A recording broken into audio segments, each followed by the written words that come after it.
ETF index mutual funds నేర్చుకుని stock మార్కెట్లో రాణించాలనుకుంటున్నారా? వెంటనే ఈ నెంబర్కి కాల్ చేయండి. నమస్తే అండి. జీవీఎస్ఏ సుమన్ టీవీ ప్రేక్షకులకు నా నమస్కారం. So my name is GV Subrahmanyam. I'm a SEBI registered research journalist. నా డైరెక్ట్ ఈక్విటీ స్పెషలిస్ట్ నేను. నా రికమెండేషన్స్ అన్నీ కూడా స్మాల్ కేస్ ప్లాట్ఫామ్ మీద సబ్స్క్రిప్షన్ మోడల్ మీద నేను ఆఫర్ చేస్తూ ఉంటాను. అది నా బ్రీఫ్ బ్యాక్గ్రౌండ్. GVSRwealth.smallcase.com నా వెబ్సైట్. అక్కడికి వెళ్తే నా డీటెయిల్స్ అన్నీ కూడా మీకు దొరుకుతాయి. సో ఈరోజు సెషన్లో ఇప్పుడు చాలామంది కుతూహలంగా ఉంది, ఈ ఎలక్షన్స్ తర్వాత ఏం జరగబోతోంది అని. ప్రెడిక్ట్ చేయడం బ్రహ్మతరం కాదు, ఏమవుతుందో ఎవరు చెప్పలేరు. ఎందుకంటే ఇన్ని కోట్ల మంది కలిపి కొంటున్నారు, అమ్ముతున్నారు కాబట్టి ఎవరి వ్యూస్ వాళ్ళకు ఉంటాయి. అయితే మార్కెట్ మూమెంట్ అనేది swing. For example election results డేట్న, అంటే June 4th ఎలక్షన్ మీకు ఎగ్జిట్ పోల్స్ డేట్లో, అలాగే బడ్జెట్ డేట్స్, ఇవన్నీ కూడా స్వింగ్ ట్రేడింగ్ చాలా ఉంటుంది, స్వింగ్ ఎక్కువ ఉంటుంది. అంటే వొలటిలిటీ ఉంటుంది. అంటే మీరు లెఫ్ట్ వెళ్తే మార్కెట్ లెఫ్ట్ వెళ్ళాలంటే అది రైట్ వెళ్ళినట్టు కనిపిస్తూ ఉంటుంది. సో దాన్ని చూసి మనం మోసపోకూడదు. ఆ ఒక్కరోజు జరిగేది చూసి మనం ఒపీనియన్ ఫ్రేమ్ చేసుకోకూడదు ఎప్పుడు కూడా. మీ సెంటిమెంట్స్ కూడా పక్కన పెట్టాలి. సెంటిమెంట్స్కి ఇన్వెస్టింగ్లో, స్టాక్ మార్కెట్లో సెంటిమెంట్స్కి ప్లేస్ లేదు అసలు. చాలా కామ్గా వాల్యుయేషన్స్ చూసుకుని అవకాశం కోసం చూసి ఫ్రెష్ ఇన్వెస్ట్మెంట్ చేసినప్పుడే మీకు రిటర్న్స్ బాగా వస్తాయి. అది ఒక పద్ధతి అనమాట. అయితే ర్యాలీస్ అయితే జరుగుతున్నాయి, మీకు చూసే ఉంటారు. ట్రేడింగ్ ర్యాలీస్ చాలా జరుగుతున్నాయి. అంటే 20%, 10% పెరుగుతూ మీకు రోజు మిమ్మల్ని ఆ మార్కెట్ పిలుస్తోంది. అంటే ఆ మ్యూజిక్ మీకు చాలా క్యాప్టివేటింగ్గా ఉంటుంది. ఆ మ్యూజిక్ విని ఫ్లూట్ లాంటిది అది. అంటే లైటర్ వెయిన్లో చెప్తున్నాను. అలా మనం అంత బాగుంది మ్యూజిక్ అని చెప్పి ఎంక్వైరీ చేసి అడ్వైజర్ దగ్గరికి వెళ్ళి ఎక్కడ పెట్టాలి డబ్బులు ఇప్పుడు, అది completely wrong approach in life. Only investing లైఫ్లో ట్రేడర్స్ పెట్టుకోవచ్చు. డే ట్రేడింగ్ చేసేవాళ్ళు, పొజిషనల్ ట్రేడర్స్ 20, 30, 40% పెరిగే స్టాక్స్ 3 daysలో పెరిగిపోయి ఉంటాయి. మీరు ట్రేడర్ అయితే మీకు ఇది జనరల్గా ఈ సీజన్ కూడా చాలా బాగుంది. లాస్ట్ 6 నెలలు బట్టి ట్రేడర్స్కి చాలా అవకాశాలు ఉన్నాయి. ఇన్వెస్టింగ్ అనేది చాలా బోరింగ్. అది మీరు కొంచెం ఫెయిర్ ప్రైజెస్లో కొంటే అలా పెట్టి కూర్చోవాలి. పెరిగినా అమ్మలేరు, పెరిగి కొంచెం పడ్డా ఏమి చేయలేరు. మళ్ళీ పెరిగి మళ్ళీ పడి మళ్ళీ పెరిగితే చివరికి మీకు ఒక 10 సంవత్సరాలకి కొంత సంపద క్రియేట్ అవుతుంది. సో అప్పుడు డిటాచ్డ్గా ఉండాల్సి వస్తుంది. సో నా వ్యూలో, అంటే నాది కూడా ప్రెడిక్షన్ లేదు నాకు, నా అసెస్మెంట్లో. ఎందుకంటే నాకు ఆల్రెడీ స్మాల్ కేస్లో ఒక 19 ప్రోడక్ట్స్ ఉన్నాయి. సో మేము చాలా జాగ్రత్తగా ఉండాలి. ఏవి కాస్ట్లీ అవుతున్నాయో చూసి వాటిని సెల్ రికమెండేషన్లో పెట్టి, క్యాష్లో పెట్టి, అలా ఒక్కొక్కళ్ళకి ఒక్కొక్క అప్రోచ్ ఉంటుంది ఇన్వెస్టింగ్ లైఫ్లో. సో మీకు ప్రస్తుతం జరుగుతున్నది ఏంటంటే market mid and small cap ముఖ్యంగా చాలా స్టాక్స్ కాస్ట్లీ అవుతున్నాయి. దగ్గరికి వచ్చింది. కరెక్షన్ అనేది ఇన్ఇవిటబుల్, తప్పనిసరిగా వస్తుంది కరెక్షన్. ప్రతి సంవత్సరం వస్తుంది. ఇయర్ రావటంలో పెద్ద విశేషం ఏమీ లేదు. మార్చ్లో ఏదో మనకి ఒక ట్రైలర్ చూపించారు మార్కెట్లో. ఆ ట్రైలర్లో కొంచెం కరెక్షన్ కనబడింది మనకి. కానీ మీరు జాగ్రత్తగా స్టాక్ లెవెల్, మార్కెట్ అనేది మీరు మోసపోకండి. మార్కెట్ అనేది లార్జ్ క్యాప్, మార్కెట్ అనేది మిడ్ క్యాప్, మార్కెట్ అనేది స్మాల్ క్యాప్, మార్కెట్ అనేది స్టాక్స్ కూడా. టైటాన్ కూడా మార్కెట్, హెచ్డిఎఫ్సి బ్యాంక్ కూడా మార్కెట్. మార్కెట్ పడుతోంది అంటే టైటాన్ ఎక్కువ పడవచ్చు, హెచ్డిఎఫ్సి తక్కువ పడవచ్చు. ఎందుకంటే వాల్యుయేషన్స్ చాలా డిఫరెన్స్ ఉంది. ఒకటి 17లో ఉంది, ఒకటి 85లో ఉంది. సో మీకు మార్కెట్ ట్రెండ్ బట్టి స్టాక్ ట్రెండ్ అనేది మీరు డిసైడ్ చేయకండి. స్టాక్స్ కొనుక్కునే వాళ్ళు స్టాక్స్ చూడండి. సంబంధం ఉంటుంది మార్కెట్తో, కానీ ఆ బీటా అది మారుతూ ఉంటుంది. సో ఏది ఎక్కువ పడాలి అనేది మార్కెట్ ఫోర్సెస్ డిసైడ్ చేస్తాయి.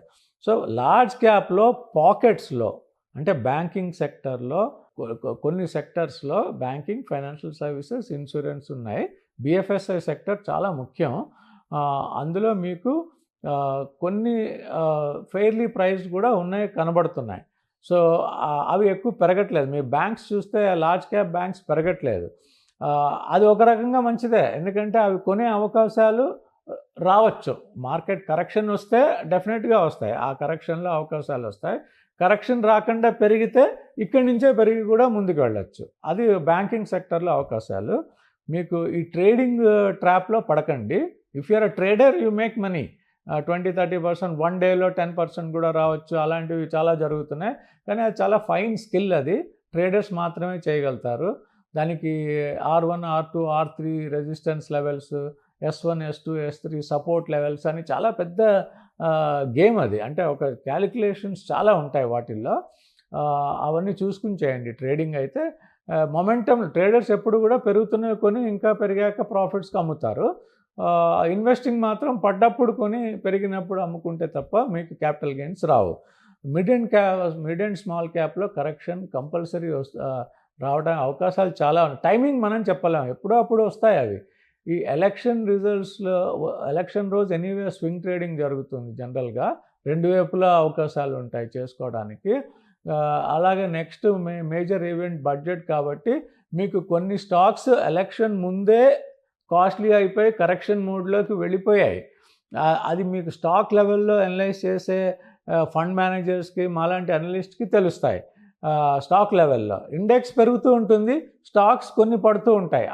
అంత ఫినిష్ మీకు అర్థం అవ్వదు. అది ఏది ఇది పడుతుంది, ఇండెక్స్ పెరుగుతుంది, మార్కెట్ పెరుగుతుంది కాబట్టి కొన్ని స్టాక్స్ పడుతున్నాయంటే మీకు తెలియదు. కొన్ని కరెక్షన్ అయిపోయి పడుతున్నాయి, పెరగటం అయిపోయి పడుతున్నాయి. కొన్ని స్టాక్స్ ఇంకా పెరగాలి కాబట్టి కొంచెం పడి మళ్ళీ ముందుకు వెళ్ళి ఆ రీట్రేస్మెంట్ వాటిల్లో వెళ్తున్నాయి. సో అంత సూక్ష్మం ఇన్ని వేల స్టాక్స్లో మీకు ఏ స్టాక్ ఎక్కడ ఉంది అనేది తెలియటం అనేది అదొక ఫైన్ స్కిల్. అది కొన్ని సంవత్సరాలు 20 years సాధన చేస్తా కానీ అది అర్థం అవ్వదు.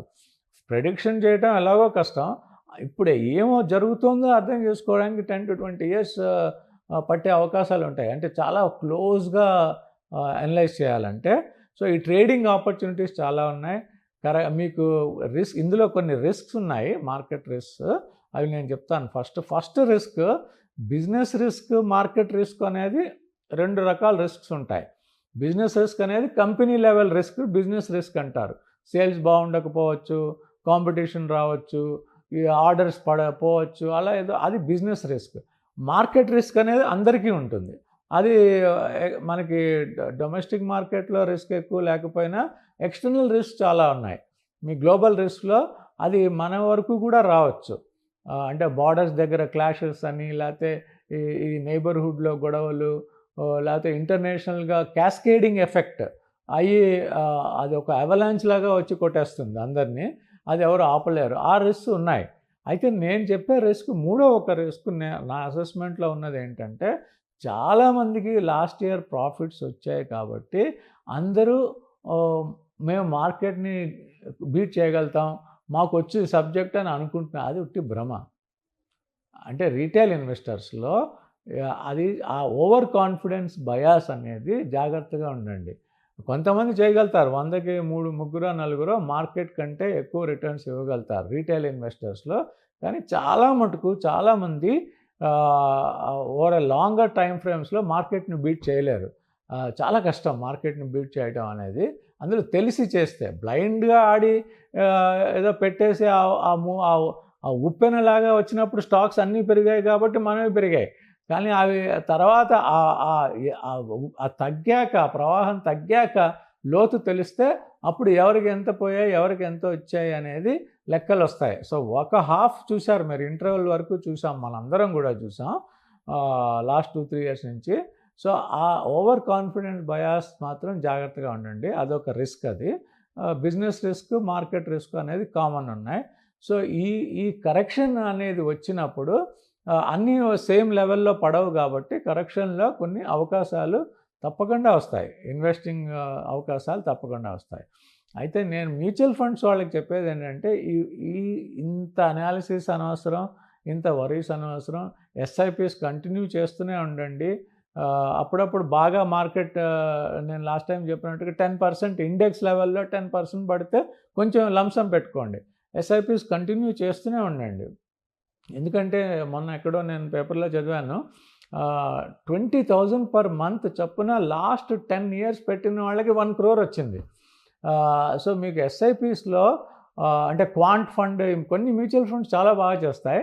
ఆ క్వాంట్ ఫండ్ వాళ్ళు చాలా బాగా చేస్తున్నారు, క్వాంటిటేటివ్ టెక్నిక్స్ యూజ్ చేసి. వాట్ ఎవర్ ఇట్ ఈస్, మళ్ళీ పడతాయి వాళ్ళకు కూడా.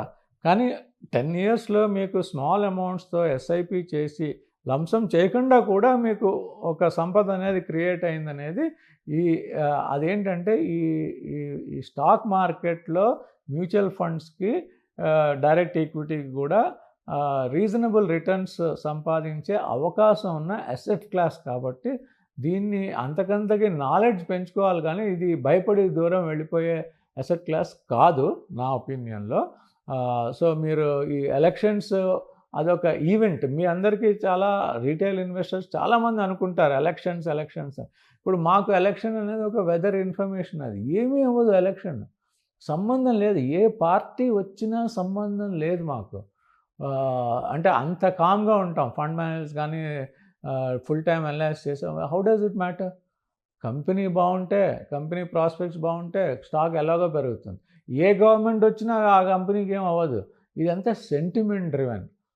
కొంత ఓకే పాలసీ స్టెబిలిటీ ఉంటుంది, కానీ పాలసీ స్టెబిలిటీకి మీరు కొనే స్టాక్కి లింక్ ఎలా పెడతారు? లింక్ పెట్టలేరు. కాబట్టి మాకు అసలు సంబంధం ఉండదు. ఆ స్వింగ్ ట్రేడింగ్కి సంబంధం ఉంటుంది. బట్ లాంగ్ టర్మ్లో ఇది ఒక ఈవెంట్. మన జీవితంలో ఎన్నో ఈవెంట్స్, బర్త్డేస్, మ్యారేజ్ డేస్ వచ్చినట్టుగా ఒక ఈవెంట్ వచ్చి వెళ్ళిపోతుంది, ఒక బడ్జెట్ వచ్చి వెళ్ళిపోతుంది. దానివల్ల ఈ పంపింగ్ కొంత జరుగుతుంది. ఎందుకంటే రీటైల్ ఇన్వెస్టర్స్ అందరూ ఎమోషనల్లీ డ్రివెన్ కాబట్టి. ఫర్ ఎగ్జాంపుల్ బీజేపీకి 400+ వస్తే ఒక్కరోజే మార్కెట్ చాలా 1000 points నిఫ్టీ పెరగచ్చు. ఇవన్నీ పాసిబిలిటీస్ పెరుగుతాయి. ఓకే, ట్రేడింగ్ తర్వాత ఏమవుతుంది అనేది ముఖ్యం. ఎక్కడో అక్కడ ఇప్పుడు ఆ ఉప్పెన తగ్గితే మళ్ళీ యావరేజ్ స్టేబుల్గా నదీ ప్రవాహం ఎలా ఉంటుందో అలా మామూలుగా ఆ 14-15% రేంజ్లో వెళ్ళిపోతూ ఉంటాయి నిఫ్టీ 50. సో అంత ఓవర్ అనలైజ్ చేయక్కర్లేదు ఎలక్షన్ రిజల్ట్స్. బ్రాడ్గా పాలసీ స్టెబిలిటీ అది వేరే విషయం ఎకనామిక్ ఆస్పెక్ట్స్లో. But we don't have to, అంటే ఎక్కువగా వెయిటేజ్ ఇవ్వకూడదు అలాంటి ఈవెంట్స్కి. Important event, but that's okay, life goes on అనుకోండి, అంతవరకే ఉంటే. ఈ రిస్క్స్ మాత్రం అప్సైడ్ ఎలాగో ఉంది, కానీ రిస్క్ అసెస్మెంట్ చేయడం చాలా ముఖ్యం. అదొక్కటి జాగ్రత్తగా చేసుకుని ఫ్రెష్ ఇన్వెస్ట్మెంట్స్ మాత్రం మిడ్ అండ్ స్మాల్ క్యాప్లో జాగ్రత్తగా పెట్టుకోండి. ఎస్ఐపిస్ కంటిన్యూ చేయండి. మార్కెట్ కరెక్షన్ ప్రతి 10%కి కొంత మీ రిస్క్ ప్రొఫైల్ బట్టి ఒక 10% ఎంతో అంత మీరు లంసమ్ కూడా యాడ్ చేసుకుంటూ వెళ్తే life will be peaceful, hopefully. Thank you so much. Suman టీవీలో మీ పర్సనల్ అండ్ బిజినెస్ ప్రమోషన్స్ కోసం కింది నెంబర్కి కాంటాక్ట్ చేయండి.